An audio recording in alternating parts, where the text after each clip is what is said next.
This is day 30. Yesterday we had stickers made.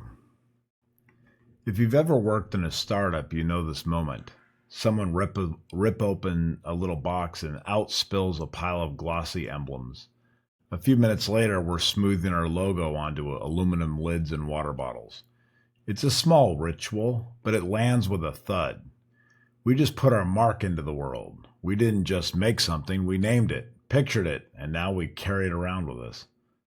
There's power in a symbol. A symbol is a shortcut to shared meaning. It's a handle we can grip together. Long before we can explain a mission, we can point to a mark. That's why a good symbol feels outsized compared to its physical footprint. It's a tiny door into a very large room. The French thinker Jean Baudrillard used the word simulacra to describe signs that don't just represent reality, but begin to replace it. In modern life, the image can become the thing, the map that people navigate by when the terrain is too complex. A logo is not a company, but it can become the company's face, its proxy. People will respond to the mark as if they know the whole story behind it. Often they don't. They're responding to what the symbol has absorbed, our language, our behavior, our promises, our failures, and our hopes. That power cuts both ways. A hard lesson in misused meaning. The swastika is one of the history's starkest warnings. Once a symbol with ancient, varied, and often benign meanings across many cultures, it was seized and weaponized by the 1930s German politics into an emblem of a murderous ideology.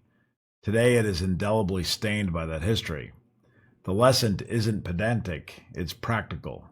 Symbols can gather meaning fast and shed it slowly, and carry it forward for generations. We should never underestimate what a symbol can do, for good or for harm, simply by circulating. Symbol using and misusing animals. Kenneth Burke famously called humans the symbol using and misusing animal. We don't just describe with symbols, we decide with them. We organize teams and movements, we draw boundaries and allocate trust using marks and words that feel objective because they're visible. When we misuse symbols, sloppy language, careless marks, manipulative imagery, we don't just confuse people, we change what they believe is real. So why symbols work? Encapsulation. A strong symbol compresses narrative, values, and emotion into something glanceable. You don't need the paragraph when the emblem carries the paragraph's effect. Emotion before explanation.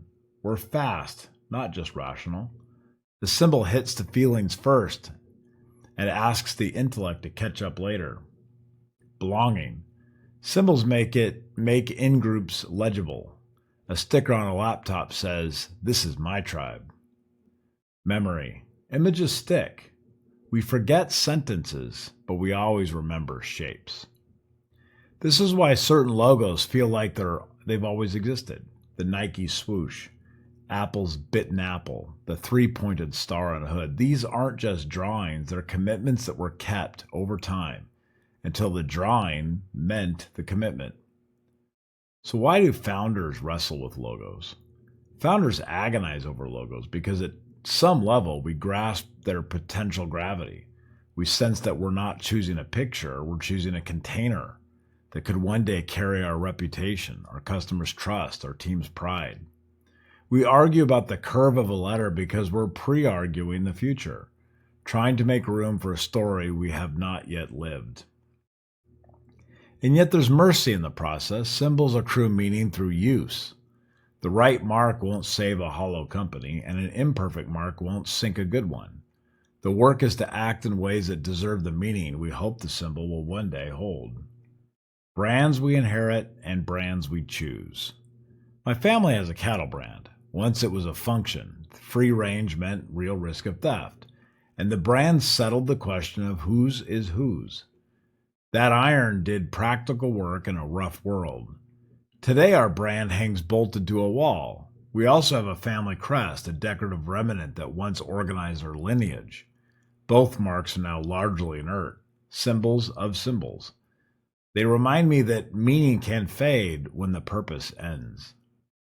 Meanwhile, we adopt other symbols, a flag on the porch, a team's colors, a charity's pin, a company's new sticker, and we give them fresh significance by how we live with them. It makes me wonder, do we take as much care with the symbols we casually accumulate, the ones that shape our daily choices, as we did with our company logo? I think we should use the tool well. So what do we do with all this power of a symbol? Well, we choose with care.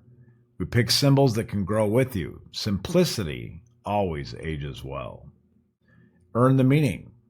Live a pattern beneath the mark. The logo's job is recall. Integrity gives it content. Protect the edges. Be precise about how the symbol appears and where it appears. Consistency is a promise kept in public. Teach the story. Tell people often what the mark stands for, internally and externally. And then audit your symbols. Personal and corporate. What's on your laptop, your homepage, your office wall? Are those marks still telling the truth that you once told?